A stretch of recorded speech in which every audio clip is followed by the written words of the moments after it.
Sources tell Fox 4 News tonight new evidence may link the gunman who shot and wounded a Montague County Sheriff's deputy to a recent murder, two recent murders, in fact, in Colorado, the murders of a state official and a pizza delivery driver. The gunman shot Montague County Deputy James Boyd when Boyd pulled his Cadillac over for a traffic stop in Bowie. Boyd, we have a shot of him from his Facebook page, had no idea at that time that the Cadillac was possibly the suspect vehicle in those two Colorado murders. Well, then the gunman led deputies and DPS troopers on a chase and a shootout through Montague and also Wise counties. That's where the gunman was mortally wounded in Decatur. Fox 4's Brandon Todd begins our team coverage, and also, Brandon, some late-breaking developments from Decatur that you're going to tell us about. Well, exactly, Heather. We have just recently, in the last few minutes, learned the name of this gunman. It is Evan Spencer Ebel. He's 28 years old, from the Denver area. Now, this is information coming from the Denver Post and USA Today, all of them citing federal sources. 28-year-old Evan Spencer Ebel apparently is a parolee from the Denver area belonging to a white supremacist prison gang. Apparently he has served time for robbery and even was accused of assaulting a prison guard in 2006. Colorado authorities are here tonight in Wise County beginning their investigation into this tie-in. This is looking to be, of course, the missing piece for their murder investigation that made national headlines. Meanwhile, several local and state agencies are trying to hash out all of the details for this deputy that was shot, a high-speed chase, and the deadly shootout. This crumpled Cadillac marks the end of the dramatic confrontation. It started just a few miles to the north in Bowie. That's where Montague County Deputy James Boyd pulled the Cadillac over. Investigators say as Boyd approached the car, the man opened fire, hitting Boyd twice in the chest and once in the side of the head. The deputy was wearing a protective vest.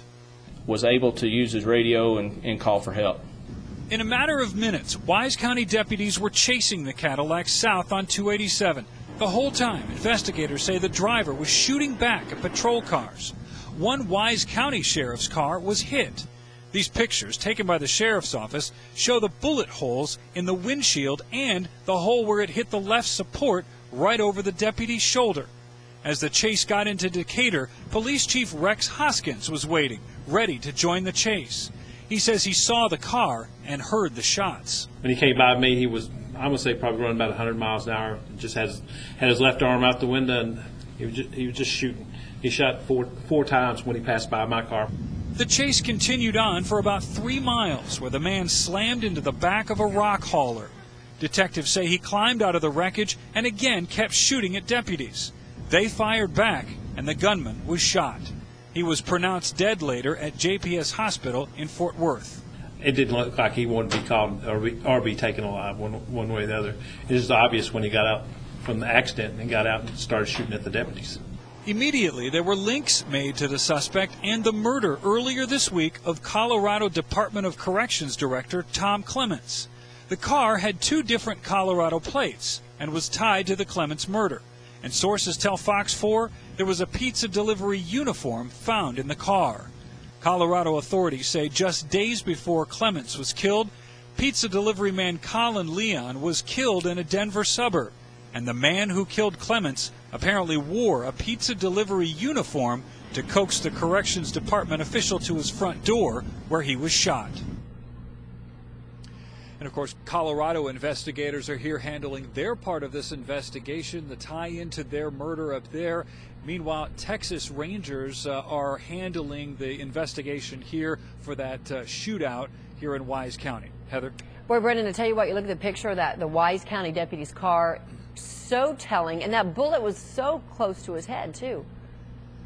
Yeah, absolutely amazing. You look at the bullet hole in the windshield, and then you can kind of see that it went down, just over to the other side of the driver. So basically, it crossed the driver's head and just came within inches of that deputy. It's amazing, obviously, that he was not hit.